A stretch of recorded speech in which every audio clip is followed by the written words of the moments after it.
মানুষ চাকরির জন্য পায়ের জুতার তলা ক্ষয় করে হেলাইতেছে। আহারে!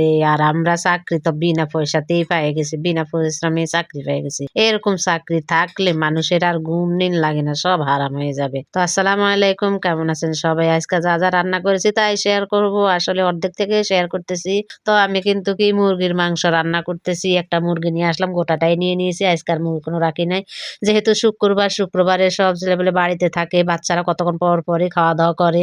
বিশেষ করে মাংস হলে তো একটু পর পরে খেতে চায়। কারণ ওদের মাংসটাই বেশি পছন্দ। আমি যদিও পছন্দ কম করি কিন্তু ওদের পছন্দেই তো আসল। আমার ছোট ছেলে কালকে রাত্রে আমাকে ডিগলা দিয়ে রেখেছে, আম্মু পোলাও মাংস রান্না করবা। তো আর কি করার, যে কথা সেই কাজ। তো ১ কেজি পোলাও চাল নিয়ে আসলাম মেজো ছেলেকে দিয়ে। আর বড় ছেলে তো আর পোলাও খাবে না, ওর জন্য সাদা ভাত রান্না করতে হবে। তো আমি প্রথমে কিন্তু পোলাওটা করে নিয়েছি, কারণ পোলাও রেসিপি অলরেডি সবাই জানে। আর আসলে ভিডিও করতে একদমই ভালো লাগছে না, ভিডিও দিতে হবে দেখে একটু করে শুট নিয়ে নিয়েছি। পোলাওটা না আমি একটু ভিডিও করে নিলাম ব্রেস্তা দেওয়ার সময়। তারপরে এখান দিয়ে আমি মুরগির মাংস চাপিয়ে দিয়েছি। আসলে মুরগির মাংসটা কষানোর সময় থেকে শুরু করে দিয়েছি, আমি কিন্তু প্রথম থেকে ভিডিও নিই নাই। তো এখান দিয়ে আমি কিন্তু সমস্ত মশলাগুলা কিন্তু ব্লেন্ডার করে নিয়েছি। দারচিনি, এলাচ, কোনো আস্ত মশলা দিই না। আসলে গরম মশলা দাঁতের তলে পড়লে খেতে একদমই ভালো লাগে না। এই জন্য আজকে আমি সবকিছু বেটেই দিয়েছি। কয়েকদিন ধরে আস্ত দিয়ে খেতে গেলে যত এলাচ যা আছে সব আমার সামনে আসে। এমনিতেও মাংস খাই না, যদিও ২-১ পিস লই, ওখানেই ২-৩টা এলাচ আমার পাতে চলে আসে। ওই জন্য আজকে সবকিছু বেটে দিলাম। তো মাংসটাও হয়ে গেছে, নামিয়ে নিয়েছি। সবাই জুমার নামাজ পড়ে আসলো, এসে কিন্তু খাওয়া দাওয়া করে নিয়েছে। সবার শেষে পরে আমি খেতে বসে গেলাম। আসলে আমার মুরগির ফাঁকনা, পাও, হাড্ডি মানে এসবই ভালো লাগে।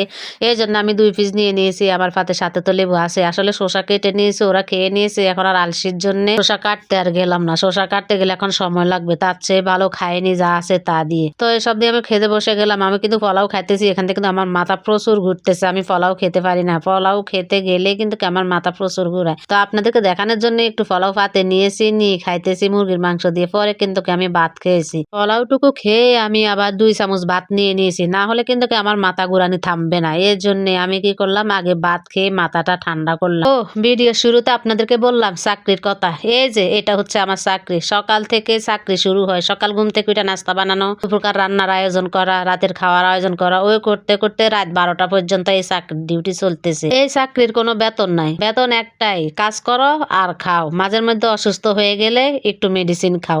এটাই হচ্ছে আমাদের বিনা পয়সার চাকরি। তো মাঝের মধ্যে তো নাইট ডিউটিও করতে হয়। রাত ১২টা-১টা পর্যন্ত জাগতে হয়, কারণ কার কি লাগে না লাগে ওইদিকে খেয়াল রাখতে হয়। সত্যি আমরা মেয়েরা কপাল গুনে এরকম বেতন ছাড়া চাকরি পাইলাম। খুবই ভালো চাকরি, করতে হয়, খাটতে হয়, ভালোই লাগে। তো আর কি, খাওয়া দাওয়া তো প্রায় শেষ পর্যায়ে। আর ওই যে বললাম ভিডিও করতে একদমই ভালো লাগে না, তার মধ্যে একটু করে শুট নিয়ে নিলাম। শুক্রবারের দিন ভিডিও তো আরোই করতে পারি না আমি। শুক্রবারের দিন ব্যস্ততার মধ্যে দিন কাটে। তো আর কি এভাবে দিনটা পার করে দিলাম। তো ভিডিওটা কেমন হয়েছে অবশ্যই কমেন্ট করে জানাবেন। যদি ভালো লেগে থাকে অবশ্যই লাইক, কমেন্ট, শেয়ার করে পাশে থাকবেন। খাওয়া দাওয়া করতে করতে বিদায় নিচ্ছি আপনাদের কাছ থেকে। সবাই ভালো থাকুন, সুস্থ